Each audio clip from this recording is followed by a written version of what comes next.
thumbs up when we're ready.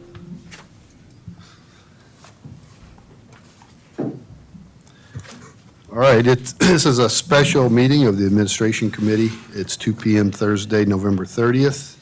I'd like to call the meeting to order and acknowledge that the press and the public have been duly notified of the meeting in accordance with the Freedom of Information Act. The first thing on the agenda is to interview candidates for the city boards and commissions, and the first interview is Todd Murphy. Todd, thanks for coming, by the way. Yeah, and thank you being for having interested me. in this. Yeah. But I guess you're interested not in, an interest in the planning commission, but also would be willing or interested to be on any committee. That's correct. Is that correct? That is correct. Okay, just wanted to verify. Yes. Yeah, just to start off, and I'll open it up to the rest of the committee members, well, what interests you in getting involved with the committees? Yeah, great question. I moved here February would be 3 years ago, and was real excited for my new home. Started to get to know a lot of my neighbors and members of the council and volunteers across the island. And so I've gotten involved, and I work with the turtle team, Mary Pringle and that group, and walk and look for turtle nests in the morning. Doing some monitoring of the seawater for the NOAA. Doing things sort of the beach health side of that, volunteered in the community as well, just more East Cooper community outreach and things like that. But my interest in helping the council specifically would be that I really want to see this place continue to be the wonderful place that it is. And if we can provide support for the leadership of the city as you make decisions and, help make your jobs easier, then that would be super interesting to me. Okay, thanks. I'll open it up to the other committee members for questions. Okay, thank you, Mr. Chair. Todd, again, thank you for being here and for applying and being interested in serving the city the way you are in any capacity. So Thank you. I looked at your resume, and of course you've got a very extensive resume, very successful business executive, 35 plus years of experience, Right. and looks like a lot of volunteer activity that you've done in addition to the private sector, and. Knowing all that, just tell us a little bit about how you go about reaching consensus with a group, and if you have an idea or a subject you want to get across to that group, what kind of steps do you take to try to get to consensus? I think most people don't like surprises, and so I think it's really important to try to provide the opportunity for people to have a say-so in the process that produces the information that you're then producing for decision-making. And so I would say, involving people, giving them the opportunity to be involved, giving them the opportunity to preview information. I think that's super helpful for people. It's very important to, as I said, not to surprise people. So I think that's probably the number one thing, and that may be just the way that I'm wired up as well. I don't like birthday surprises or any other surprises. So I think it's helpful to have that kind of information. I think the second thing is, meet people where they are. I think it's really important to understand, how are people wired up? What is important to them? How do they make decisions? And then, trying to figure out a way to find a common ground with them. What's important to you, and what can I do to best help you and I to work together? That's an important part of that as well. Mm-hmm. Thank you. Just a couple of quick questions. It sounds like you've got the time to be able to invest in participating in these committees. Are there any unique skill sets that might separate you from other candidates? And are there some commissions or committees that maybe interest you more than others? And what do you think might make you more qualified for those particular commissions? So there are probably 4 questions. Yeah, 4 questions. I'll try to get all 4 of them. I think this particular committee is interesting because I think it's impactful. I think there's high impact opportunity here. And then I like the forecasting. I like the planning aspect, and I'm actually comfortable planning on things that we don't have a good historical track record. So if it's some kind of a new challenge, something that we've done in the technology world over and over, we had to go into new areas or new markets that we didn't have any kind of a historical perspective. And so we had to come up with a way to model or predict or plan. And so that's something that's interesting to me. I think one of the other questions was, what unique skill set? I am a servant leader. I like to help other people be successful. And so it's not about me, it's about, us getting to the right outcome. And I think that bodes well in a committee. We're not elbowing each other for status. We're working together to get to the right outcome. That's the number one important thing for me as a servant leader.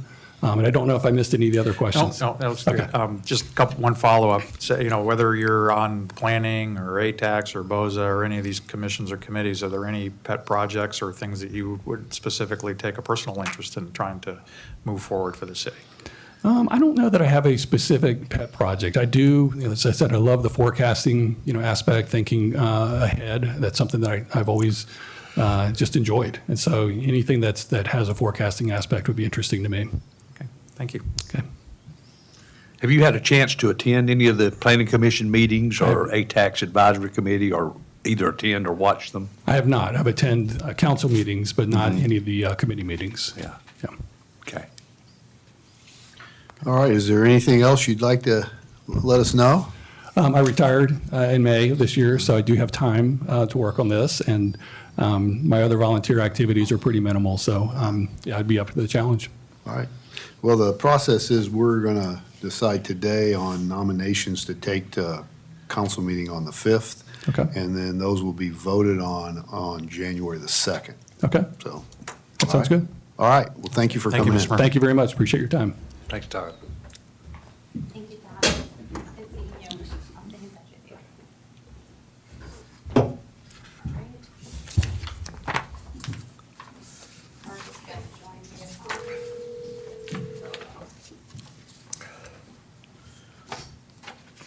You want to give him a microphone? Hi, Park, this is Desiree, and we are on the record. I have you on the phone, and here with you is the chairman of the committee, John Bogosian, with Scott Pierce and Rusty Streetman. And they'll go ahead and ask you some questions about your interest in serving in one of the city's boards and commissions. Excellent, thank you. Okay? Hey, Park, this is John Bogosian. Hey, John. Hey, so it's my understanding that you are open to any of the committees that may have openings. Is that correct? That is correct. Okay, yeah. What makes you interested and want to get involved? Well, I've been living on the island now since 2014, so almost 10 years. And I just am looking for ways to better serve the community. And I think it's a good time for maybe somebody from, not necessarily from the outside, but somebody that doesn't have, public service in my background, but more of a business sort of an approach, to be able to sit down and talk about things objectively from not only from that perspective, but from a resident perspective. The area of the island that we live in is fairly heavily residential, and so I think it might just be a good balance to the group. All right. We'll open it up to the committee. Thank you, Mr. Chair. Hey, Park, it's Rusty Streetman here. How you doing? Hey, Rusty, doing well. How are you? I'm doing great, thank you. Tell me a little bit about your strategy and reaching consensus with groups. I look at your resume, and you have a very strong background in resume and in the private sector, as well as some of the volunteer activities you've done. And I would just like to know more about how you work with a group to reach consensus when it's needed. Sure thing. Yeah. I mean, yeah, obviously both for professional and a volunteer background. I've led, at several different levels. And I think probably one of my key attributes along those lines is the ability to create consensus and to listen to both sides. One of my favorite sayings is 2 ears and 1 mouth. So to really be able to listen, to understand, and then try to find a way to make things work, right? I mean, I'm in sales now for a very large global contract logistics company, and there are always competing polarities when you're trying to get a deal across the finish line. And if you're not listening to both sides and understanding the needs, the requirements, the emotions, all those things, getting a deal put through just never actually happens. And so I got 30 years in the private sector with, varying degrees of success making that happen. Okay? Hey, Park, this is Scott. How are you today? Hey, Scott, how are you? Good. Can you tell us what maybe unique skill sets that you have that you could bring to the table that might separate you from other candidates, and how that might apply to either an assignment on the Planning Commission or the ATAX Commission or BOZA, what have you? What kind of unique skills do you think you could bring to the table? I mean, honestly, Scott, I would probably, and not to repeat, but I do believe it's my ability to generate consensus. I enjoy speaking with people. I mean, as you know, being a 2 block down the street neighbor, I mean, I'm sort of the mayor of the block there a little bit, just because I love being out. I love hearing what people have to say. And then understanding how to navigate. And I'll use the word bureaucracy in a positive sense, but to navigate the bureaucracy and understand, again, how do we entertain those competing polarities, and how do we, find something that, is not always, doesn't always have to be a compromise, right? But to find something that serves the interests of both parties as best we can. I heard a podcast the other day, and somebody was talking about how compromise, a lot of times people feel like both sides lose, and I don't necessarily agree with that. I think that if you handle things properly, that both sides can come out and be benefited by, if you play the cards right. Okay, thank you. Yeah. Well, Park, is there anything else you'd like us to know about you before we let you go? No, I mean, I think I would just close. I mean, if nothing else, I would just close by saying that I'm very interested in getting involved. I do think that I can help make a positive impact on the island. I mean, it has obviously been a hot season here for the last couple of years with all of the current events, and I would love to be a part of maybe bringing that temperature down a little bit, making people feel like they're being heard, which I've alluded to a couple of times, and really keeping us on, positive track forward. I absolutely love the lifestyle at the Isle of Palms. I love what we have there, and I plan on living out the rest of my life there. And so whatever I can do to make that give everybody that same feeling, whether you live there, you own a home there, you are vacationing there, I think that it's just such a wonderful place, and I want to do everything I can to preserve that. Okay. All right, well, thank you, and thank you for being interested. The process is we're going to decide today on nominations that we'll bring to City Council on the 5th of December, and then those nominees will be voted on at the January 2nd council meeting. Okay, that sounds great. All right, well, thank you. Thank you, Bart. Thank you, Thank you all Park. very much. Have a great afternoon. Too. Bye-bye. You bet. All right, so the next thing on the agenda is to discuss the wage and compensation. I mean, we could go into executive session if you'd like and deal with these You wanna boards do and that first, commissions or- and come back. Yeah, I'm open to either. It doesn't matter to me. Maybe we When are should- the consultants coming on? They are available whenever you are. They're available? All right, we'll come back to the boards and commissions, and we'll just go into this. So, the item is discussion, consideration of wage and compensation study results and recommendations. As you know, we had a brief discussion at council and decided to push this back to this committee to get a clear understanding of a path forward. I looked at the data even more, and it may be me, but it feels like I'm trying to herd cats here a little bit. So I think we need to back up a little bit, at least for the benefit of this committee, and make sure we're clear on what we want to do.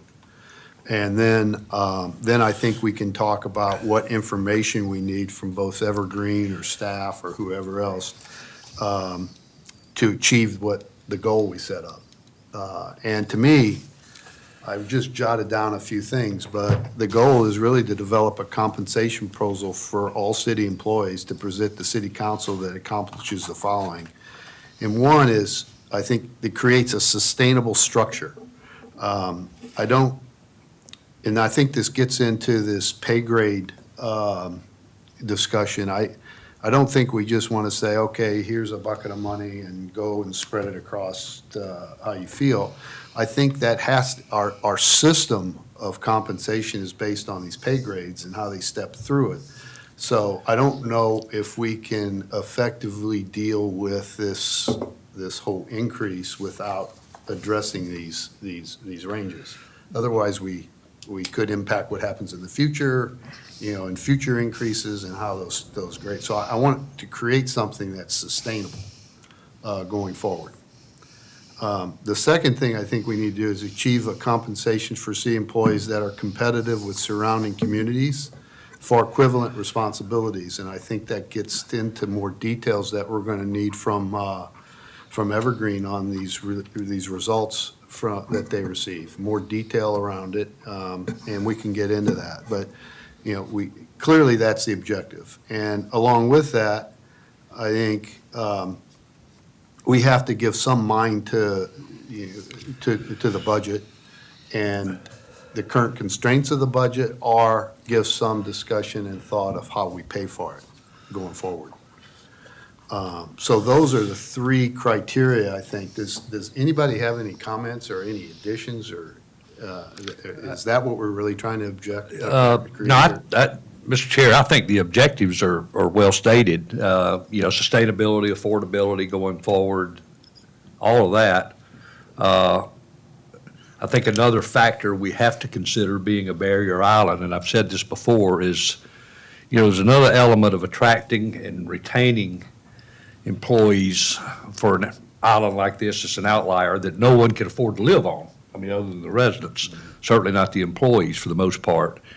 And they have to travel long distances to be here. So whatever we end up doing, after we better understand how we match up with other municipalities and what we need to do for sustainability going forward, I think we have to factor that in, that there's always going to be a factor there that we have to consider, that people are driving long distances to come to work here. So that's time and that's money, and that's something that we need to really take a hard look at. And I know one of the things I took away from our meeting the other night is that one of the challenges that I took away was that, that we need to get to a point where we not only understand the data we have here better, but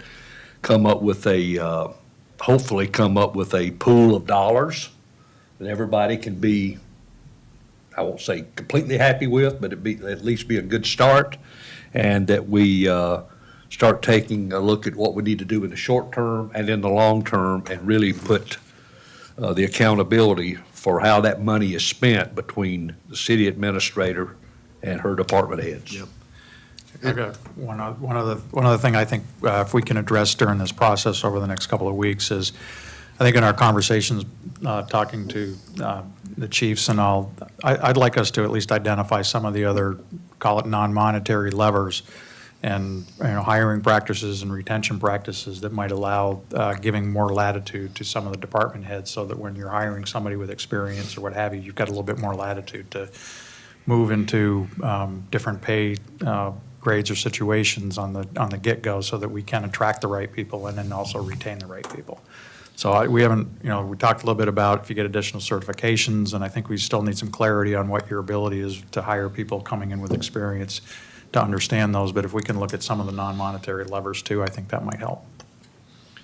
Just to clarify, there has been some discussion around saying, okay, agree on a pot of money, if you will, and say, Desiree, you get with department heads and figure out how to distribute it.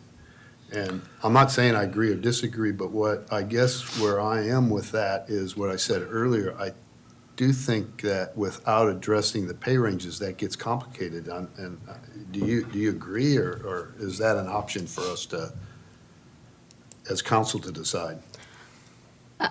If ultimately council decides to allocate a portion of money for the department heads to use to distribute and make adjustments, we would still need to follow a classification schedule that makes sense. Yeah. And I think part of my goal is for us to agree on a compensation philosophy.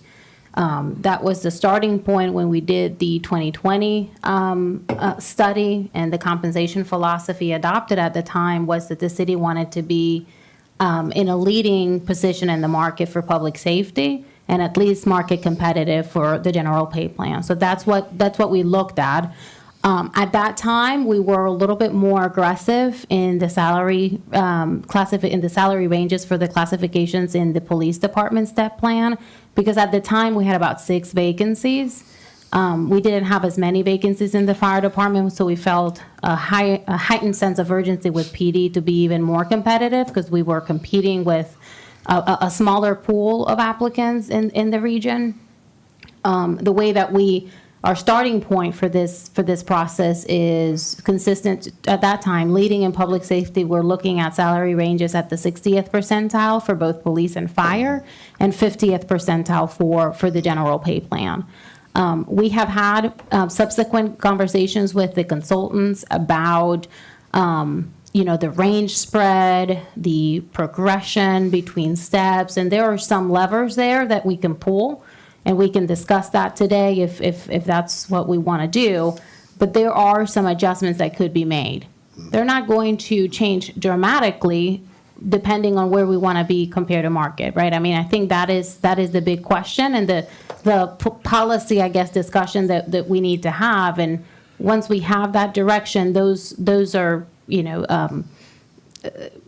numbers that we can pull in depending on the market analysis that has been done. I guess, not to interrupt you, but I guess what my question is, though, and you may have gnawed around the edges of it a little bit there, but if we just gave you a pot of money to distribute and didn't touch, we left the ranges themselves where they are today, I think that creates issues going forward, because now you've got people, you're giving increases within the ranges, but we're not changing the entry point. Correct. So when you bring people coming in, you could have people a year apart in years of service, but you could have somebody way advanced into the step and somebody coming in at an entry level. Correct. So that's why I'm saying I don't think we can just address or say, here's some money, let's go and spread it out the right way to achieve, competitive salaries for our employees without addressing the ranges. Correct, and Yeah. Okay. the big part of this whole process is looking at the ranges and how those need to be adjusted depending on where we Yeah. want to be compared to market. Yeah, so I just wanted to make sure that we're all on the same page. I think we have to address the ranges, and then we can talk about what are all the different options of getting people within the ranges. But the first thing to do is, I think we have to understand the data. We have to understand the proposals for the ranges, why we're doing what we're doing, why we're increasing and where we're increasing, and how that relates to what the market is, the local market.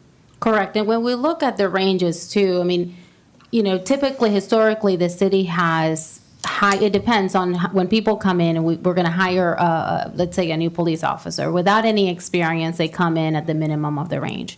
When we've hired, let's say, director level positions and the people come in with experience, we have a little bit more flexibility of placing people within that salary range. Doesn't mean that we have, that we would be bringing in somebody at the maximum rate of a range. We would not do that. We would say internally have a policy that we would consider bringing in people between the minimum or no more than the midpoint. So I think when you look at the ranges, you want to have a progression there for people to be able to grow in their careers. But when you're hiring, you're not necessarily hiring at a higher range than the midpoint, if depending on the amount of experience that person brings in. So I know, and we want to talk about the ranges, and I know, you had some questions initially about it. And we can have the consultants speak a little bit more to the market research that they did and the peers that they used to compare. Does that look like sound like a good plan? Before we get with the consultants, I just want to, and I'm going to distribute this, I just want to make sure we all know what we're trying to do. So I'm going to repeat what I said, and I've added a few things. But the goal is to develop a compensation proposal for all city employees to present to city council that accomplishes the following. One, creates a sustainable, and I put philosophy and structure, achieves compensation for city employees that are competitive with surrounding communities for equivalent responsibilities, and I may add something, considering we are a barrier island or something. Stays within the city's current budgeted constraints, or discusses how the funding will take place. And then I put a fourth one, is hiring and retention practices, addresses that. Mm-hmm. So those are the things I think by the 18th of December, this committee needs to come up with solutions to address that. The only thing that I would add is a couple of years ago, City Council adopted a strategic plan for the first time, and one of the 6 priorities listed there was improving employee retention. Included goals such as valuing our employees and creating, reducing turnover and improving retention and creating opportunities for upward mobility. So I think just as during the workshop, we always align a lot of, the topics that City Council is discussing to the strategic plan.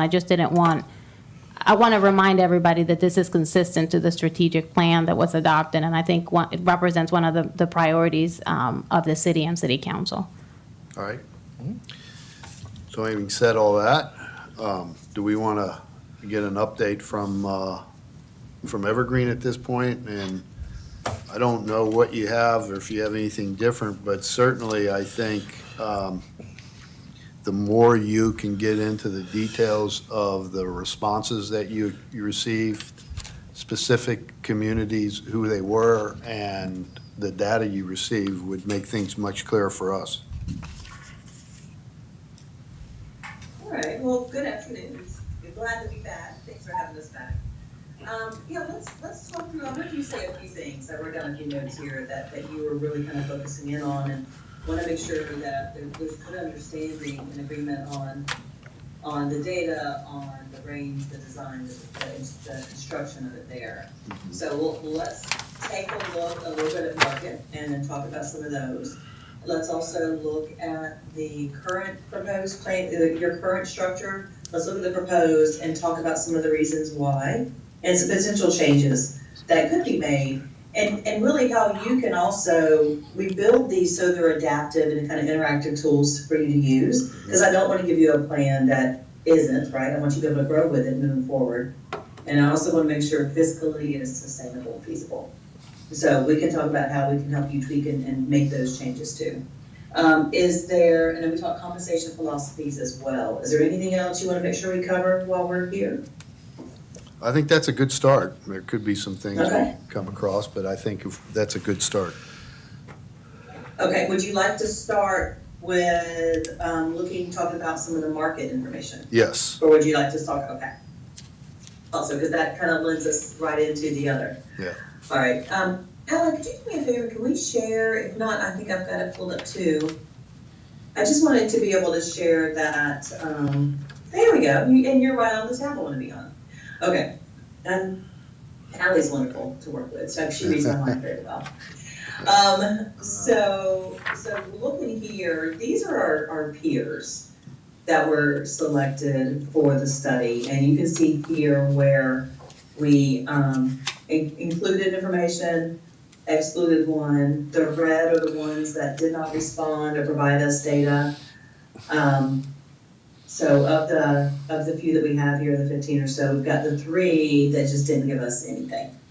I know there's a municipal survey that's out there that we could go look at some comparisons. I'm just really limited as to what's available. And I would do it with caution. And So Stacy, here's the peers that responded. Stacy, if you don't mind, just a little bit of thought of how these cities were selected. We looked at direct competitors for talent, looking at municipalities in the area. We also selected cities that were comparable to the city in their size, organizational size, their budget. So looking at, I think, one of the stated goals, Chairman, was looking at equitable or comparable responsibility. So we're looking at big cities, small cities, to try to get a good mix of both, of something that could be compared, maybe not apples to apples, but maybe apples to a Fuji apple to a Honeycrisp. So if I want to just dig into that a little deeper, I guess is there 12 responses? There's the city of Beaufort, city of Charleston, city of Folly Beach, but it appears that the city of Folly Beach only included average actual salaries. I don't know what that means. What does that mean? So what that means, that is they averaged out the salaries of the individuals in those positions and told us what they actually made. So 10 firefighters, here's the average of the firefighter salary. So it didn't What tell I you. don't, what I don't get with that, when that's all that they give me, is I don't know why they're making the salary they're making. I don't know education, I don't know experience, those factors. So when we get that data, it's still good, valuable information, but obviously it's not used to set ranges. But I do want to know that, are those average actual salaries, what quartile do they fall within your proposed ranges to make sure we're keeping you competitive? So when you, when you received this, I guess I'm backing up a little bit. The data you received from these municipalities was salary information, and in some cases, only average salary information for different employee classifications, not range. Did you also receive the pay ranges that they have? In other words, they're starting. Primarily, we got range spreads. Okay, all right. Yes, primarily it's range spreads. But it's, except the highlighted ones, you only received average salaries on. Yeah, the ones in bold. Yeah, so I'll just go down the list just for the benefit. I don't know if everybody can see this, but, so the town of, city of Folly Beach, the town of Bluffton, the town of Edisto Beach, again, only gave average, information. City of Myrtle Beach, town of Mount Pleasant, city of North Charleston, Charleston County, town of Somerville, again, only gave average. Town of Sullivan's Island, and town of Hilton Head. So those are that's the cities or towns that responded. Yes. Yep. All right. Yeah, so that's the ones that responded. And sometimes people don't give us ranges because, one, they don't really have a well-defined structure. They know that they actively work outside of it. Or sometimes people don't have them at all. Some of the smaller areas just don't have a system that's as organized. Stacy, did the municipalities that you requested information from, did they know that you were working specifically with Isle of Palms? Yes. Okay, so there's full Yeah. disclosure on that. And I look at this list, and other than Bluffton, Beaufort County, Myrtle Beach, and Hilton Head, obviously, all of these are really in direct competition with us for talent, basically.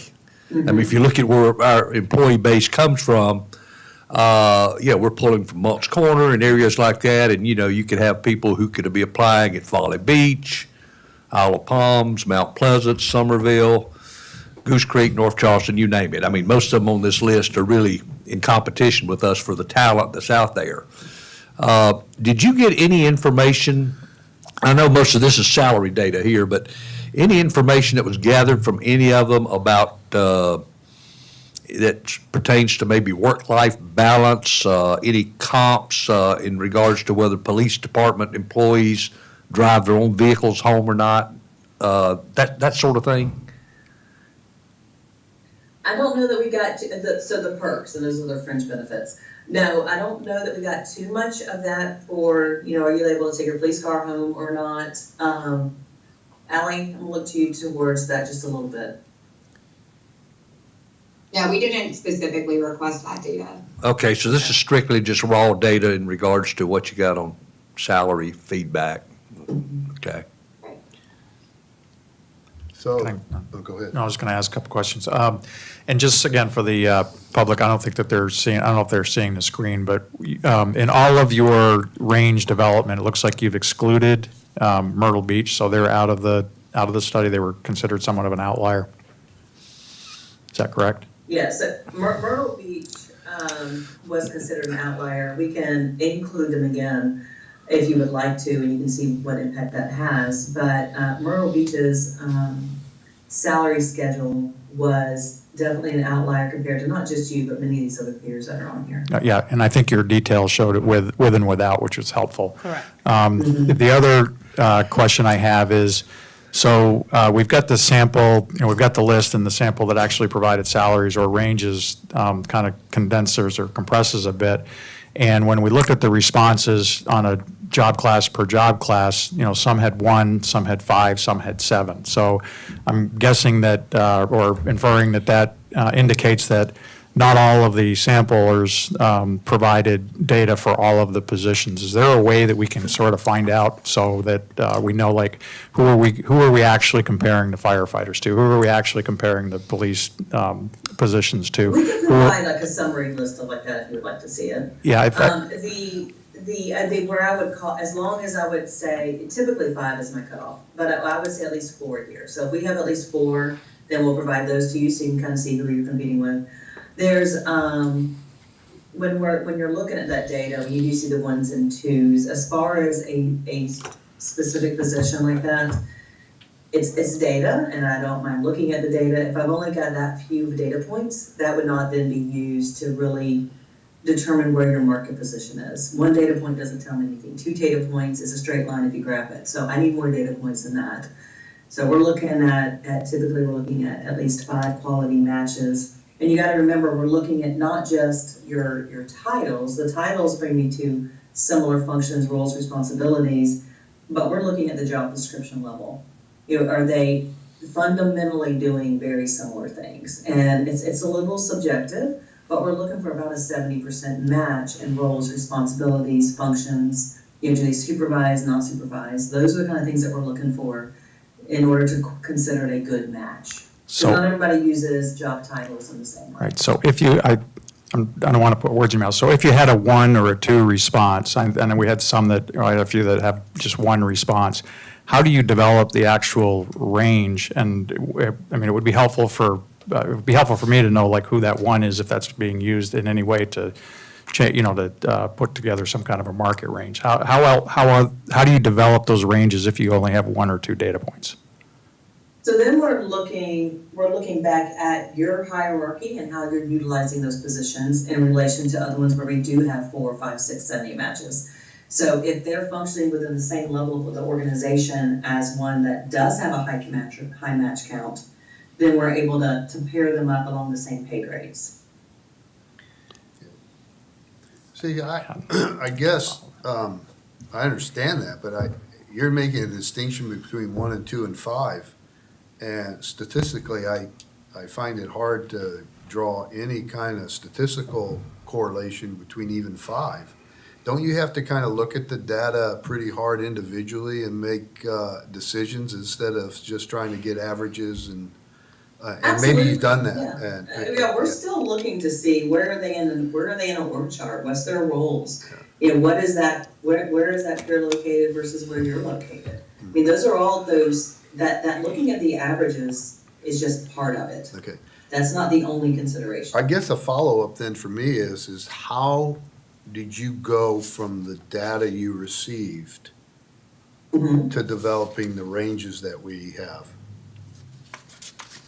The proposed ranges that we're looking at? Yes, and then maybe we do need to do it in take some examples on a class-by-class basis or something and go through as opposed to generally. But, what data did you receive and how did you then extrapolate that or turn that into proposed ranges?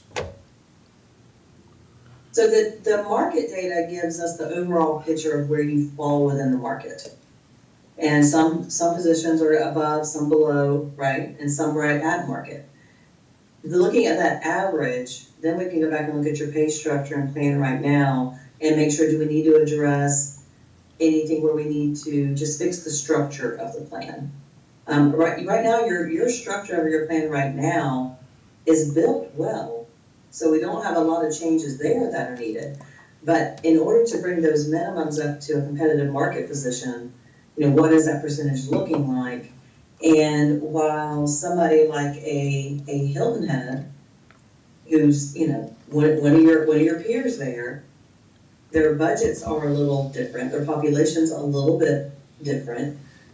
They're able to maybe hire at a slightly higher salary, but how competitive can I make you to them? Right, so we're looking at that kind of overall with those classifications where you're a bit further behind. And then is it a pay grade reassignment in addition to making proposed changes to your structure? Or is it something that's not exactly how you value the position? And comparing to this average needs to be there's other factors that are considered. So if you're behind, let's say you're behind, you're from 10 to 15%, does a 10 to 15% adjustment get you where you need to be from a competitive But I guess what I'm standpoint? looking at is, I would just like an example. Say, take firefighter one or police Okay. one. You receive 5 responses from somebody. I guess you're gonna tell us who later. And I assume those responses were ranges, okay?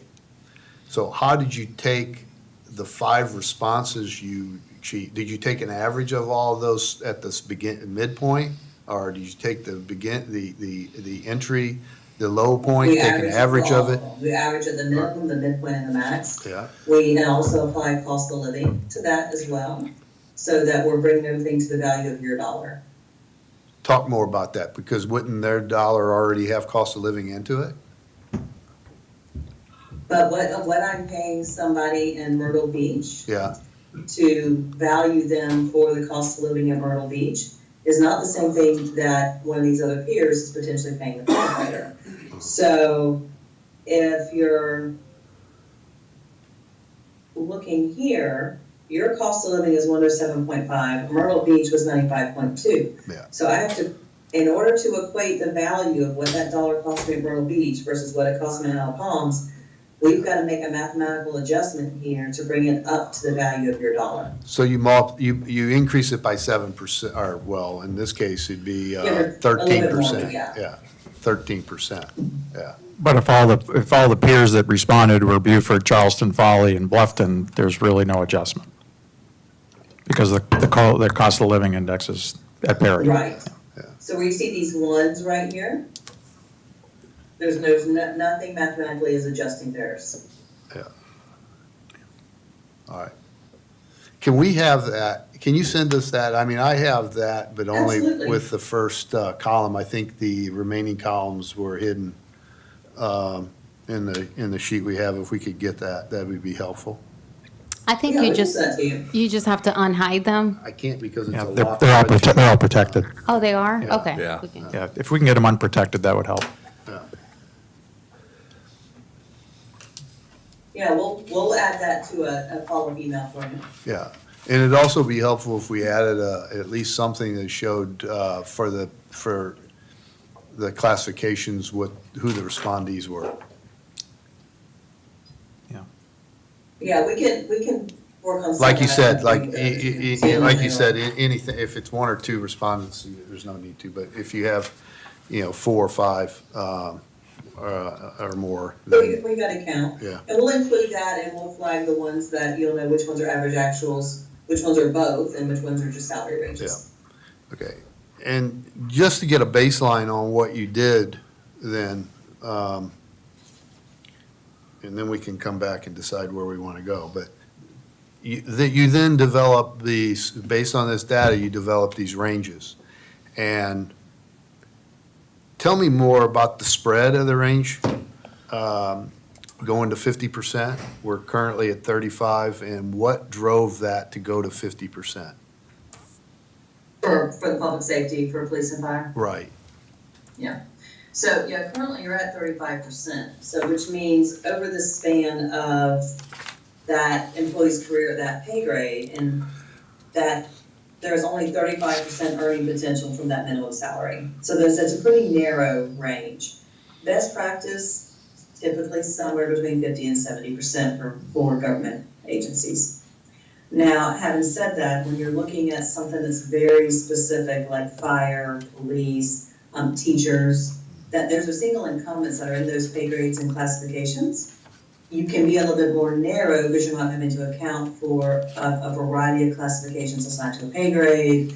There's very specific things that they're doing within the organization. So it can be a little bit more narrow. 35 is still pretty narrow.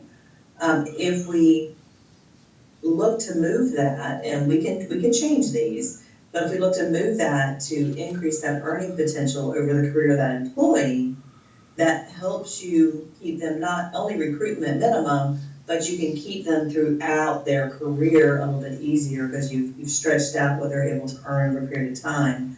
Now, if you're doing that, I mean, we are still looking for these guys specifically at your steps. And your philosophy now of how you advance people in those, two departments, a step or potentially two steps depending on reviews. You know, what does that look like for you? Do you have enough room for them to grow? Are they seeing an increase by a step? Right now, your steps are 1.25% between each step. Yeah, and it's a compounded effect, right? To go from each step, it compounds through Yes. the, The yeah, 1.25 each one. Yeah. Mhm. So that's what's happening right now. So potentially, if you're advancing from a step 1 to a 2, 3 to 4, you're increasing 1.25% each along the way. If you include a merit consideration of, exceeding expectations, moves you 2 steps, you're at 2.5%, kind of. So Along the way. did you also look though on it, from this data we received from these municipalities, what the range was in their progression? Yeah, I don't know that we've got step progression data. I'd have to go back and double check that for you. Well, But we range, did get salary range data. yeah, you did get that. And what did that show? Let me look down here. That range was right at 40%. Okay. 40% for which For class? the peer, for the I'm sorry, public safety. firefighter. Yeah. Firefighter was 40%, your engineers, that was a different count. Paramedics were 42%, fire captains, What were police? 56%. What were police? Police officer, certified police officer, about 36%. Okay. So it's saying that even though you're saying we increased it, I mean, competitively through the areas, we're not tremendously far off by 35 where we were, but I understand your argument. So, what do you yeah, and if we're looking at just with outliers removed and looking across all of the different public safety classifications, Yeah. the peer average was just at 46%. Okay. Any other questions to stop along here, a stopping point? Just a Break thought, just a thought and a note. Sometimes in big organizations, a narrow range progression makes sense because you have more opportunity to move up from grades. Yeah. So, a firefighter could move to an engineer and so forth. We have a small organization, and that's always been one of our, Limited. it's, those opportunities are limited, so that's always been a challenge for us. Just inherently having opportunity for people to be promoted is challenging. So I think that was another thought that, if you read the feedback from employees is having the earning and the ability to make their position a career is more challenging with a narrower range progression. Mm-hmm. Okay. I guess where I'm at, ready to move on then to the next phase of this, which is your implementation options. Just to make sure at least I'm clear, I mean, others may be clear already, but what these options are. Yeah, can we, if you don't mind, can I jump propose pay plans really fast? And Yeah, just, yeah. give you just a thing to think about. If you're looking here, Ally, let's focus on these guys here. So, we were talking through what would some options be, and if you're looking at up to 3% adjustments and increases. If we took fire for consistency across all classifications, if you took fire and police here, and you adjusted that range spread from a consistent, from that 55 to 43, Mm-hmm. then that would allow for a 1.5% step progression of each one, up to potentially a 3 if somebody received the merit review. So that would then put you in line with up to potentially a 3% with the rest of your employees for consistency purposes. Yeah. And still bring you to a little bit place where you're a little bit more competitive, more in line with where the peers are. Can you send that? And does Yeah, that, we'll does that then, is everything linked to where it then Yes. updates your options as well in Yeah. that sheet? Yep. Okay, It does. yeah. Yeah, We're all that'd connected. be, that'd be very helpful to send that as a working document instead of a locked one as well. That gives maybe us a chance to look at it and play with it. I sent you all what I use, which is not locked, so I don't know why it would be locked, so why we it couldn't- Yeah, I can, couldn't either. we can check that, because Check it. I've been, yeah, Yeah, it's you the could- same thing I've been using, and Oh. when you look at the yellow, you can adjust that. Yeah. And that's what we've been playing around Yeah. with different options, depending on the 60th, 70th, 50th Okay. percentile. Yeah, if you could do that, Sure. just see what's, Yeah, because we I can do can't, that. I couldn't get If to you it. have any questions along the way on it, please don't hesitate to reach out. But you're right, Desiree's exactly right. This yellow here, that's kind of our code for, you can change these numbers, the built-in formulas, and not break anything. Okay. So if you put in, like, say you're looking a year out, and if we did a 3% COLA next year, what would that look like? If you throw a 3 in here, it'll calculate through for you. And, Yeah, and Stacy, can you That'd touch, be okay. Chair, if I may? Yeah, Stacy, if you don't mind, I know we focus on fire and police. We also had some discussions about making maybe some adjustments to the general pay plan. One Well, thought was for us to separate some of the grades within the general pay plan that represent executive, leader, supervisor roles on a separate pay plan, and maybe adjust the range spread in those. If we do it all together, we're potentially creating a compression issue, but if we separate it and maybe start it at a separate pay plan, we have a little bit more flexibility to address the grade progression and the range spread. I think you should pull all of those grades out And look at them separately. correct, so I think we may be looking at splitting it at G10. I'd have to spend some time looking, because I know we're changing from a grade structure to a new one. And it will adjust the proposed midpoints and maximums if we adjust those. I think That's that's an right. excellent idea to do that. Yeah. Well, and it gives you a lot more flexibility in managing those groups differently, because somebody that's in your G1 to, let's say, G9 right now, those types of positions, what they're doing, their roles, responsibility, their functions, the risk associated with them is very different than somebody at the highest end of your pay schedule. And so being able to have the flexibility to almost manage them, obviously keeping each of them in mind, but manage them independently makes a big difference. Yeah, I would like to see that done too, in Yeah, the but next people round of have. this thing for us to look at. Yeah. Mm-hmm. So Stacy, the version that you send me, if you don't mind, I know you need some feedback from me, but if you can build it so that I can insert the changes. That sounds fun. You want to, yeah, we'll talk offline, absolutely. All right, and then we wanted to look at options. Alex, we jump over to the Did you description of did strategy. you have any other comments though before we go to the different implementation options on any kind of recommendations or what we ought to look at? Other things to consider. The only other, one of the things that I like about, so one of a math and numbers person, so I like consistency and structure and design and transparency. But I would say from a compensation philosophy standpoint, many times in your upper pay grades, you're hiring somebody well experienced in those leadership roles and positions.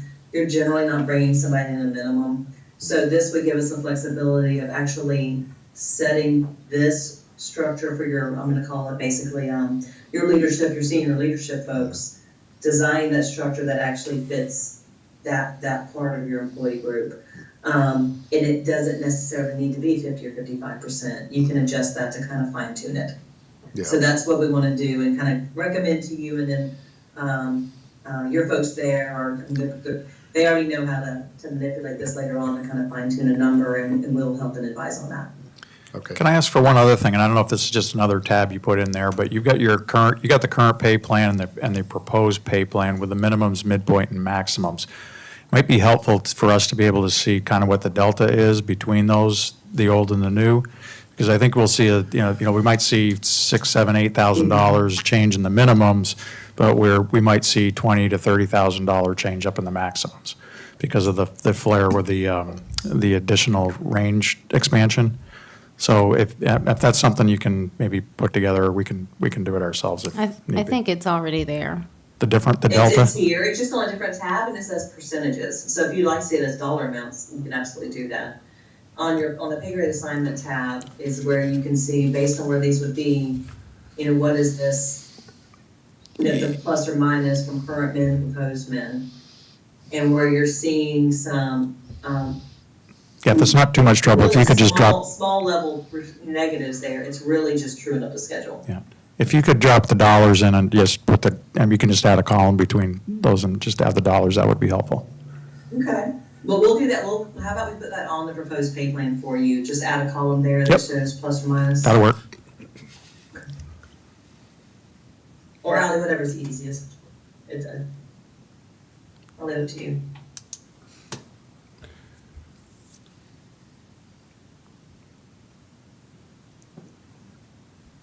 Okay, Thank you. where do you want it? You want to jump over to here? Yeah, I would like to, and I would just like to make sure we're just, we have a discussion around these implementation options to make sure, because you have them abbreviated here in the name, and that we understand exactly what you're proposing in these options.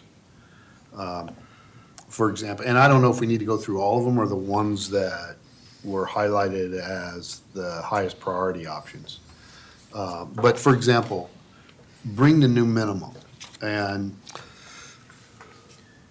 to me, that means that if we change the minimum of each range, and if an employee's not at the minimum, we bring them to the minimum.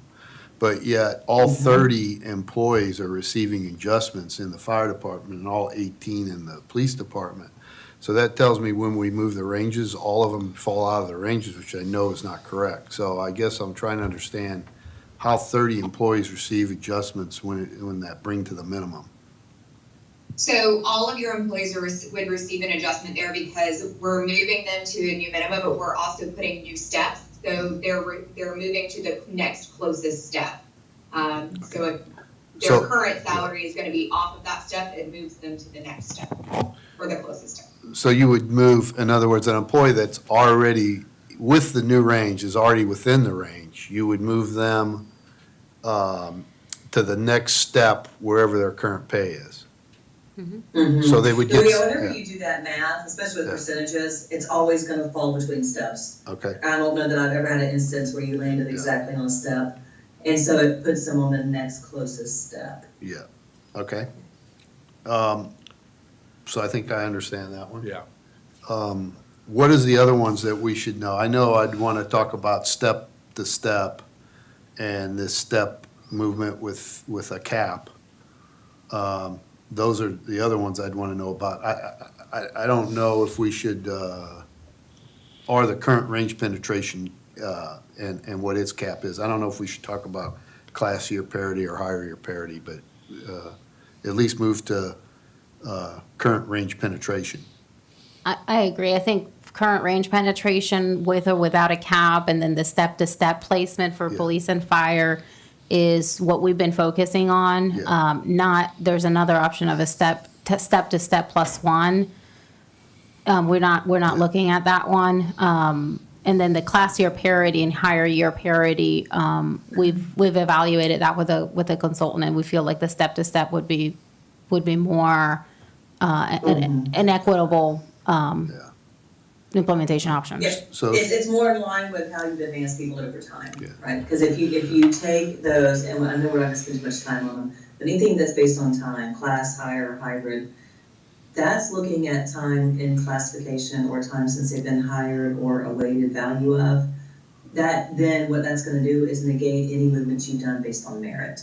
And we don't wanna do that. So those are the ones that we've excluded from the conversation. And we've been focusing more on maintaining the same relative placement, which is what the current range penetration or the new one with a cap. Okay, so That's current what range penetration is you develop the new steps and you take them in, you're taking a person into this current step that they're currently at. except with the new range? Yeah, so if somebody is at the midpoint Yeah. in our current salary range, when the new salary range is adopted, they're placed at the midpoint of the new salary range. So it's done on a percentage basis of range as opposed to a step basis of range. Is that right? No, Correct. current range penetration is a percentage calculation. The step-to-step is Is It's an a actual step. step? Correct. Is the true maintaining step placement. But if our policy is, our practices is to do steps, why do we even consider a range penetration? Well, the current range For your general penetration, employees. it's for steps the are general pay Just the plan. general. Steps are Yes, policy. yes. Yeah. Okay. So it's equitable, you're basically, it's the same philosophy Yeah. of placing people in their same position in the new salary range. You're doing it differently on the steps, and then you're doing it by a percentage I got it. for the general. I mean, this may be a You're maintaining the same relative position. Yeah. So open range, you're doing that as a percentage basis. Step, you're maintaining step placements. yeah, and this may be a repeat, but just for everybody, so who's subject to step and who's not subject to step? So subject to step is police officers. Janice, I might need your help here. I do have a schedule. Most of the police officer, of the staff in police, with the exception of, there are 9 classifications in the police department that are in the general pay plan, and there are 5 classifications in the fire department that are in the general pay plan. Okay. So you're looking at police officers, certified and uncertified, they're in the general pay plan. So certified police officers, sergeants, corporals, lieutenant, Lieutenants, captains. and captain. They're all in the step. Yes, yes, sir. And then firefighters, engineers, paramedics, captains, and battalion chiefs are in the fire. Okay, thank you. And the cap is that you'd put them, but you'd max it at whatever percentage cap that you're saying. Now, you'd only go either 7.5 if the cap's 7.5 or 10% up into the range if it's at 10. Correct, Okay. and that is an easier option to implement in the general pay plan. You can implement a cap in the step-to-step placement. The challenge with that is you would be reallocating the person within the steps. So for example, if the adjustment step-to-step for those that are in the step pay plan is capped at 15%, they are placed in the step that is equitable to whatever that number is. So you may not be giving full credit for tenure, because rather than placing them, they're currently in step 15, rather than placing them in step 15 in the new pay plan, that adjustment might be greater than 15%. So you may have to put them in step 13 of the new pay plan in order to be able to be within that cap. So that tends to be a challenge, because it feels to people that they are stepping behind. They're not giving credit for their full tenure, which is how they were placed in the step plan when we implemented the step plan a few years ago. They're still getting let's say if it's a 15% cap, they're still getting a 15% adjustment, but in their minds, they're thinking, I'm in step step back. 15, I and went now backwards, yeah. and now I'm going backwards. Okay. And then I think I understand step to step, unless somebody has a question on that one. I think we covered that pretty well. All right.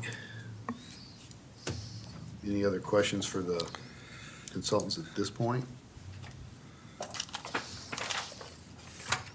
No, I'm just wondering if got the same version. That one has the step, Well- the current range penetration cap, and has the step movement with a 15% cap. Is that in our?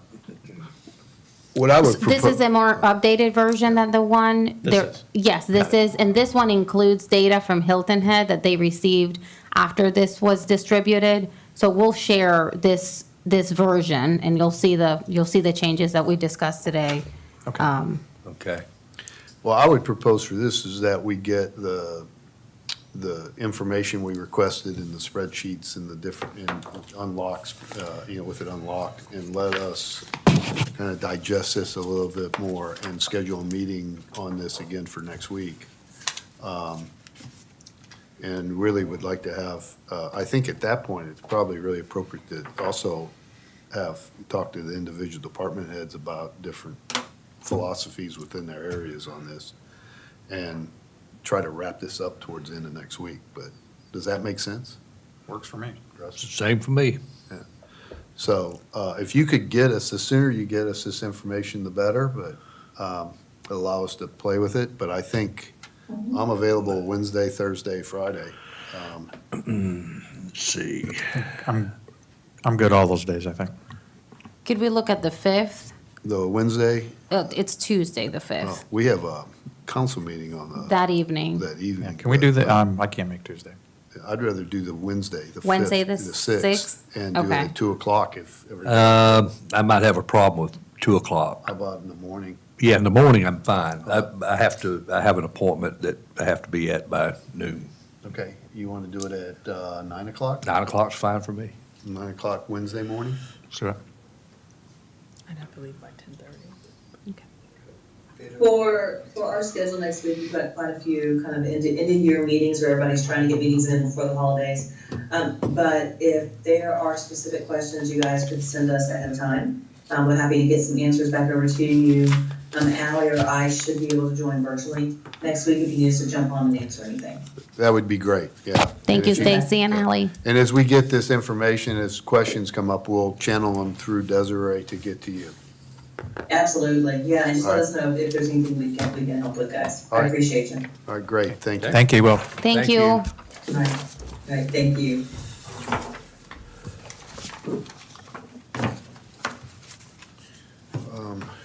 I guess the next item is executive session. I'd like to make a motion that in accordance with the Freedom of Information Act 30-40-71, to interview candidates for the City Board Commissions, committee may take action on matters discussed in executive session upon returning from executive session. Second? All those in favor? Aye. Aye. Off record at 3:06. Thank you, guys. Thanks, guys.